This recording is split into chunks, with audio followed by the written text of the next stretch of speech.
शांति। आज 11 अक्टूबर 2023 की बाबा की साकार मुरली है।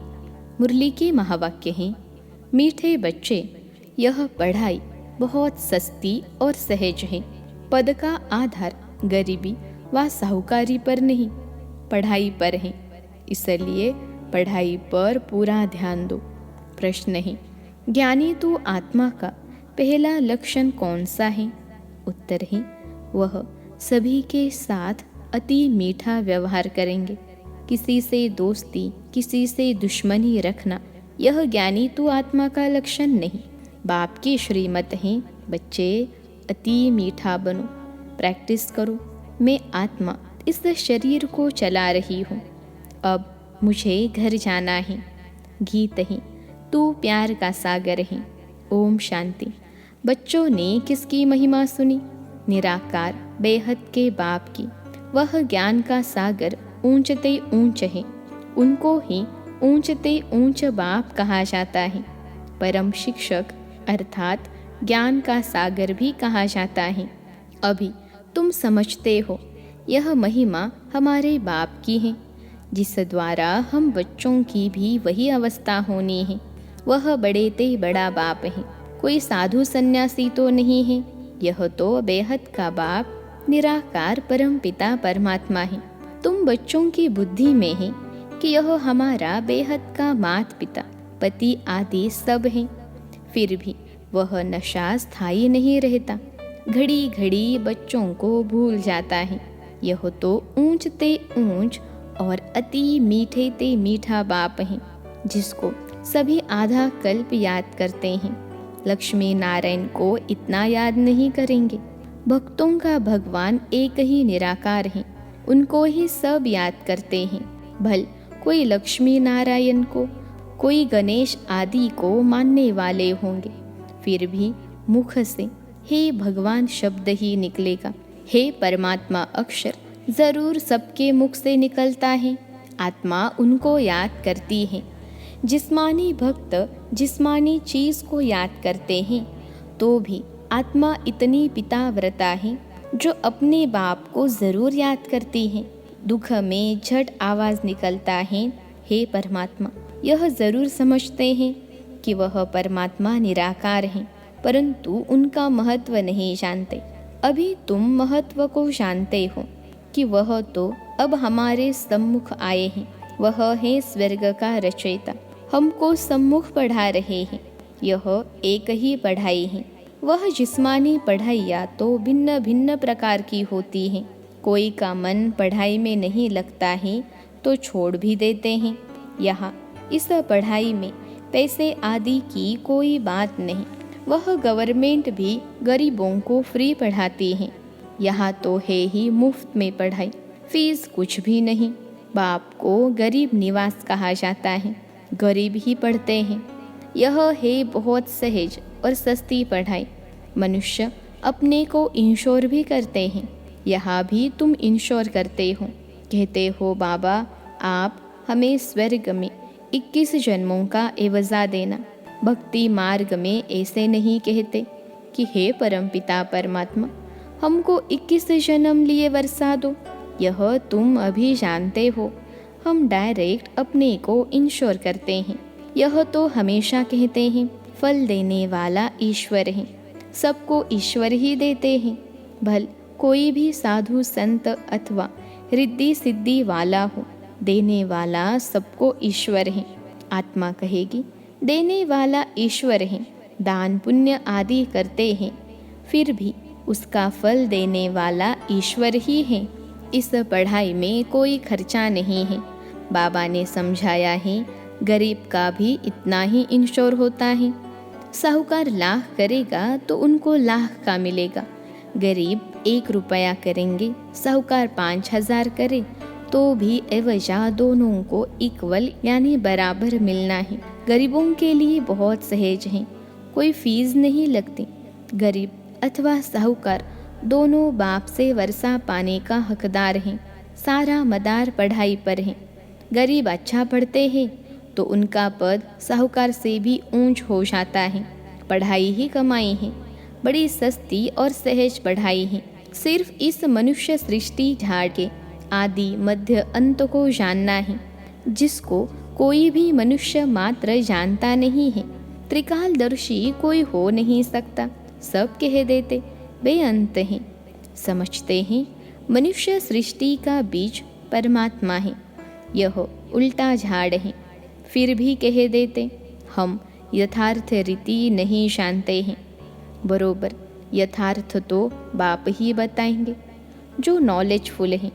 सारा मदार तुम बच्चों की पढ़ाई पर है। अभी तुम नंबरवार पुरुषार्थ अनुसार जानते हो। तुम मास्टर ज्ञान सागर हो। सब एक जैसे तो नहीं है। कोई बड़ी नदी, कोई छोटी नदी है। पढ़ते सब अपने अपने पुरुषार्थ अनुसार हैं। तुम बच्चे जानते हो यह बेहद का बाप है। उनका बनकर उनकी श्रीमत पर चलना है। कोई के लिए कहा जाता है यह बेचारा परवश है। माया के वश हो उल्टी मत चलते हैं। श्रीमद भगवान वाच है न, जिससे श्रेष्ठ ते श्रेष्ठ देवी देवता बनना है। जब पहले निश्चय हो जाए तब फिर शिव बाबा से मिलना है। बाबा समझ जाते हैं इनको यथार्थ निश्चय नहीं है। आत्माओं का बाप एक है, यह तो समझते हैं, परंतु वह इनमें आकर वर्षा दे रहा है, यह निश्चय बैठना बड़ा मुश्किल है। जब यह बुद्धि में बैठे और लिख कर दे, तब बाबा के पास लिखत ले आनी चाहिए। समझेंगे यह तो बरोबर ठीक है। इतना समय जो समझते आए सो रॉन्ग है। ईश्वर सर्वव्यापी नहीं है, वह तो बेहद का बाप है। बरोबर भारत को कल्प कल्प संगम पर बेहद के बाप द्वारा वर्षा मिलता है। संगम पर और इसी समय ही मिला था, अब फिर मिल रहा है, यह लिखाना है। बरोबर बाप संगम पर ही आते हैं, आकर बीके द्वारा स्वर्ग की रचना रचते हैं। जब लिख कर दे तब उस पर समझा सकेंगे। तुम किसके पास आए हो, क्या लेने आए हो? ईश्वर का रूप तो निराकार है। ईश्वर का रूप न जानने कारण ब्रह्म तत्व कह देते हैं। बच्चों को समझाया है, वह तो बिंदी है। यह बात और किसकी बुद्धि में नहीं बैठेगी कि परमात्मा एक बिंदी है। आत्मा के लिए कहते हैं चमकता है सितारा भ्रकुटी के बीच में, वह छोटी सी चीज़ है। तो विचार करना है पार्टधारी कौन है। इतनी छोटी आत्मा में कितना अविनाशी पार्ट नूंदा हुआ है। इन बातों में जब कोई डीप जाए तब उनको समझाना है। तुम्हारी आत्मा कहती है हमने 84 जन्म लिए हैं। वह सारा पार्ट छोटी सी बिंदु रूप आत्मा में मर्ज है, जो फिर इमर्ज होता है। इस बात से मनुष्य वंडर खाएंगे। यह बात तो कोई समझते नहीं। 84 जन्म हमारे रिपीट होते हैं। यह बना बनाया ड्रामा है। आत्मा में कैसे पार्ट नूंदा हुआ है, सुनकर मनुष्य वंडर खाएंगे। बरोबर मैं आत्मा कहती हूँ, हम आत्मा एक शरीर छोड़ दूसरा लेती हूँ। यह हमारा पार्ट नूंदा हुआ है, जो ड्रामा अनुसार रिपीट होता है। यह बातें कमज़ोर बुद्धि वाले कभी धारण न कर सके। यह सिमरन करना है। हम 84 जन्म ले पाठ बजाता हूँ, शरीर धारण करता हूँ। जब यह सिमरन चलता रहे तब कहें यह पूरा त्रिकालदर्शी है और दूसरे को भी त्रिकालदर्शी बनाने का पुरुषार्थ कर रहे हैं। समझाने की भी बच्चों में हिम्मत चाहिए। अंधों की लाठी बन नींद से सुजाग करना है। जाग सजनिया, अब नई दुनिया स्थापन होती है। पुरानी दुनिया का विनाश हो रहा है। तुमने त्रिमूर्ति ब्रह्मा विष्णु शंकर नाम नहीं सुना है? ब्रह्मा द्वारा स्थापना होती है। यह सब ब्रह्मा कुमार कुमारियाँ हैं ना, अकेले ब्रह्मा तो नहीं करेंगे। प्रजापिता के साथ ज़रूर ब्रह्मा कुमार कुमारियाँ होंगे। इनका बाप भी ज़रूर होगा, जो इनको सिखलाने वाला है। इन यानी ब्रह्मा को तो ज्ञान सागर नहीं कहेंगे। ब्रह्मा के हाथ में शास्त्र दिखाते हैं। परंतु परमपिता परमात्मा इनमें आकर इन द्वारा सभी वेद शास्त्रों का सार बताते हैं। ब्रह्मा शास्त्रों का सार नहीं सुनाते, वह कहाँ से सीखें? इनका कोई भी बाप व गुरु होगा ना। प्रजापिता तो ज़रूर मनुष्य होगा और यहाँ ही होगा। वह ठहरा प्रजा को रचने वाला। उनको क्रिएटर, ज्ञान सागर, नॉलेजफुल नहीं कह सकते। ज्ञान सागर परमपिता परमात्मा ही है। वह आकर प्रजापिता ब्रह्मा द्वारा पढ़ाते हैं। इसको ज्ञान का कलश कहा जाता है।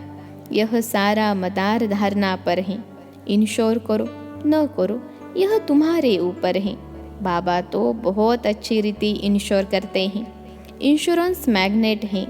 भक्ति मार्ग में भी, ज्ञान मार्ग में भी बाप को सब आत्माएं भक्ति मार्ग में याद करती हैं कि बाबा आकर हमको दुख से छुड़ाओ। बाप वर्षा देंगे, या तो शांति धाम या तो सुख धाम भेज देंगे। जिनको शांति का वर्षा मिलना है तो कल्प कल्प वही शांति का वर्षा लेंगे। तुम अब पुरुषार्थ कर रहे हो सुख का वर्षा लेने के लिए।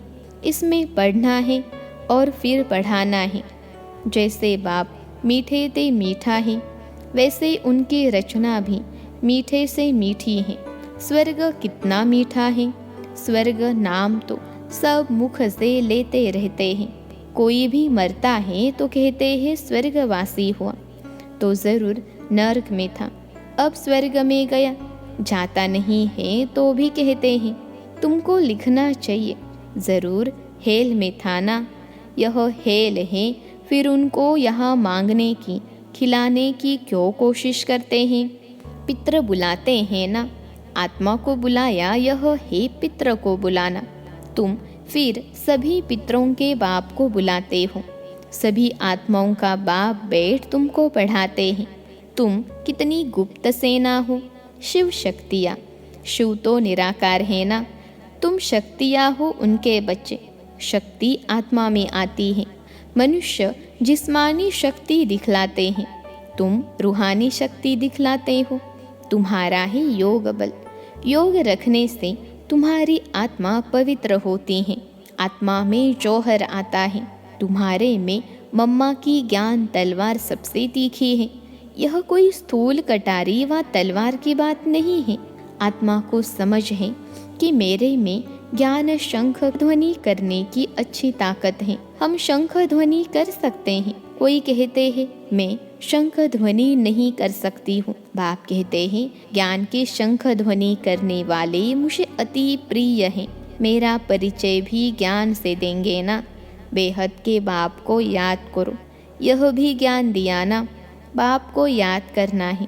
इसमें मुख से कुछ बोलना नहीं है, अंदर में समझना है। बाप हमको नॉलेज दे रहे हैं।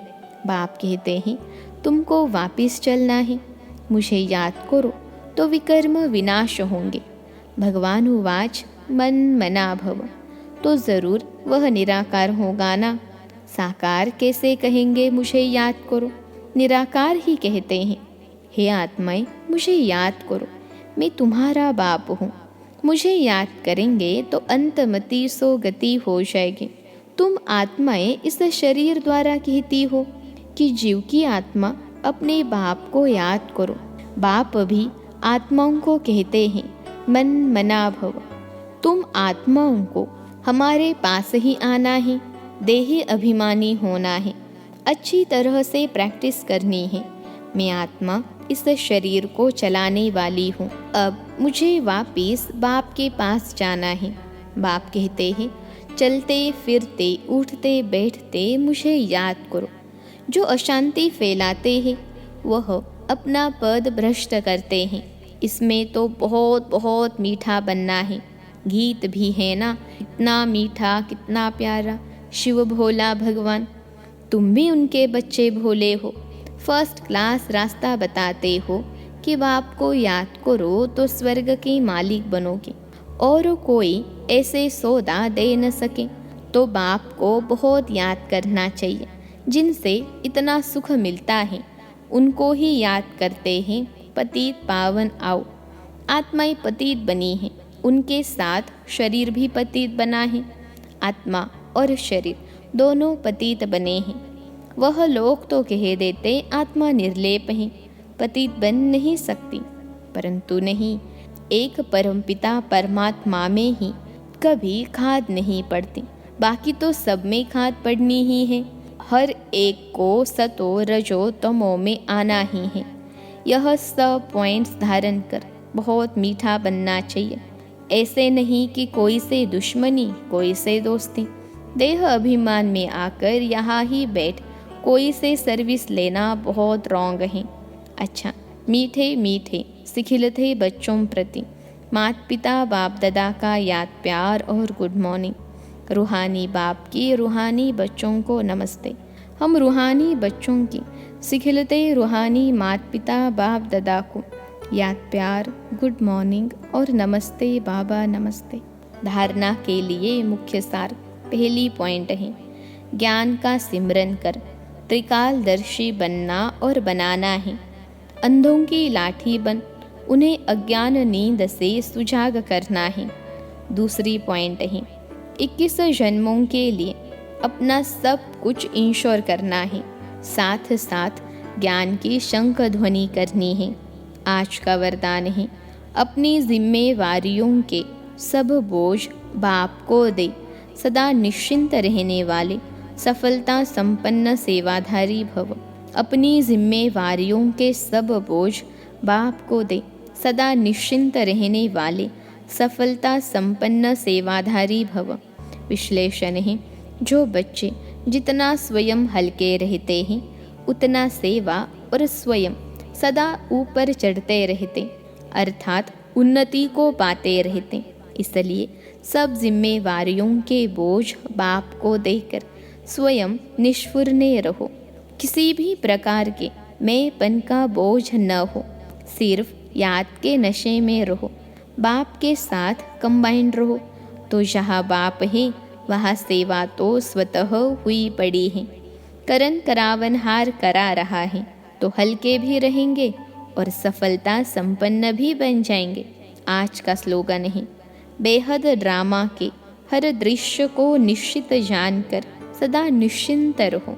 बेहद ड्रामा के हर दृश्य को निश्चित जानकर सदा निश्चिंत रहो। अच्छा, ओम शांति।